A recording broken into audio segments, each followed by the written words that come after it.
Now, Israeli warplanes have targeted Syrian territories for the second time. Loud explosions were reported from Damascus. Israeli warplanes were shooting the rockets from inside the occupied Palestinian territories. Israeli army has claimed that it has hit dozens of Iranian military targets in Syria. As per Syrian state TV reports, Israeli warplanes targeted Syrian bases in Damascus with rockets in which a radar site and ammunition depot was destroyed. The late-night incident followed a surge in tensions between Israel and Syria. At least 2 military airports are said to have been bombed. There are reports of power outages in Damascus as Syrian forces repel the rocket attack. The raid reportedly follows an attack on Israeli outposts in the Golan Heights. This attack was blamed on Iran-backed forces in Syria. Israel's military has claimed that Iranian forces in Syria had shelled one of its outposts near the border. Israeli army identified approximately 20 rockets that the Iranian Quds forces launched at IDF forward posts on the Golan Heights. Israeli army spokesperson said that they are not looking to escalate situation with Iran. Tensions between Israel and Iran have threatened to spill over in Syria, where the Iranian military is backing Syrian President Bashar al-Assad.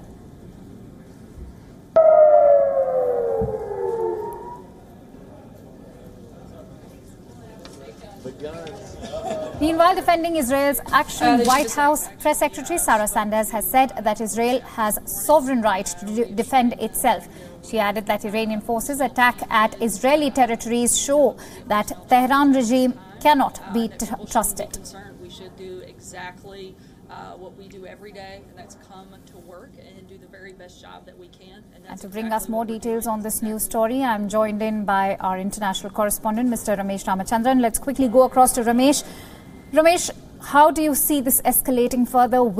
Is the US exit from the nuclear deal responsible for what's happening at the moment? Good morning, Akansha. In the last few minutes, we've heard from the spokesperson of the Israeli Defense Forces, who says that Israel has no intentions of escalating tensions with Iran, and therefore this latest incident should be seen in its limited context, that they were responding to provocations allegedly from the Iranian side, from the Iran-backed forces stationed inside Syria, who allegedly targeted the Golan Heights and the Israeli army outposts on the Golan Heights by firing rockets across into their side of the border. So that's where things stand at the moment. But as you correctly mentioned, all of this takes place barely days after the U.S. pulled out of the Iran nuclear deal, and Syria is increasingly becoming a proxy for the influence, the fight for influence between Iran and Israel, and we're seeing that happen on the ground as we speak. But from the Israel's perspective, it's not the first time we've seen hostilities between the two sides. In February, saw Israel allegedly shoot down an Iranian drone that entered Israeli airspace, followed by the crashing of an Israeli Air Force jet inside Syria. That was a couple of months ago. That's the first in many, many decades. And on Tuesday, we saw Israel fire rockets into Damascus, missiles hitting the installations there, which were backed by Iran-backed Hezbollah and other militia, in which 8 Iranian personnel were killed. And yesterday's attack is the latest in a series of provocations that have seen Israel and Iran engage inside Syria. Right. Clearly, Syria is becoming a place for proxy war between Iran and Israel. I'm going to have to request you to just hang in there. Earlier, we also spoke to former Indian diplomat on the attacks in Syria. Let's listen in to what Ambassador Arun Singh had to say. There have been claims and counterclaims, and tension between Israel and Iran has been rising for some time. In any case, relations between Iran and Israel have not been very good, because Israel says that Iran has not reconciled itself to the existence of Israel. Israel has concerns related to presence of Hezbollah and its activities on its borders earlier with Lebanon, now its presence in Syria. And it believes that Iran supports Hezbollah and its adversarial approach to Israel. Now, with the developments in Syria for some time, Iran's presence on the ground has strengthened over time, and this has caused a lot of concern to Israel. Some time ago, you would have seen reports of what Israel claimed was an Iranian drone that was headed towards the Golan Heights, which they had shot down. Israel has also carried out several attacks in Syria, where it has been reported that the objects were Iranian personnel, equipment located in Syria, or supplies from Iran to their partners in the struggle that is going on in Syria.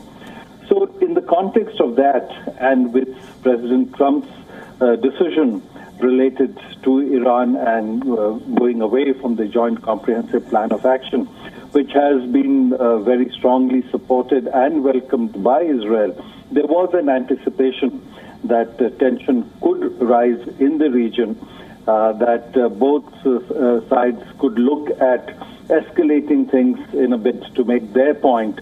Iran could be frustrated by the decision that the U.S. president has taken. Israel could be emboldened by the decision that the U.S. president has taken and expecting full U.S. backing for whatever it feels it needs to do in its own interest. So the situation certainly has become more tense. Right. We just heard Ambassador Arun Singh speak to WION. Now let's quickly go back to Ramesh, who's joining us on the phone line.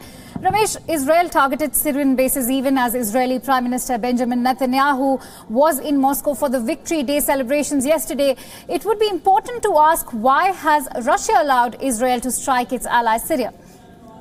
Well, Akanksha, one has to understand the lay of the land obtaining in West Asia as we speak. Remember, as I mentioned, there are three main players involved. There's Iran, there's Israel, and then there is Saudi Arabia.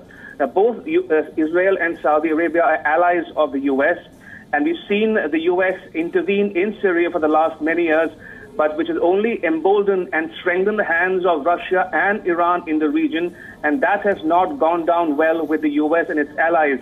So what we're seeing is essentially a war or an attrition of war of influence between the Shiite Iran and the Sunni Saudi Arabia on the one hand, and Iran and Israel on the other. And Syria is a good example of that fight for supremacy in the region. Israel accuses Iran of having a so-called Shia crescent of influence extending from Iran via Iraq and Syria all the way to Lebanon, which Israel says sees as a potential threat to its existence, and it does not want Iran to become involved in the affairs of Syria or set up bases inside Syria close to the border with Israel. So this is the geopolitical situation obtaining in the region as we speak.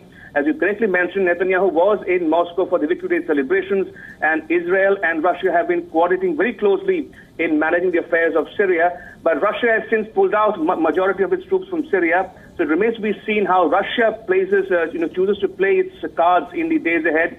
But given the relationship enjoyed between Tel Aviv and Moscow in recent months and years, one can expect some sort of coordination between the two sides in the days ahead, especially vis-a-vis Iran and its so-called arc of influence extending all across the Mediterranean. Right. Ramesh, thank you so much for bringing us that understanding on this piece of news.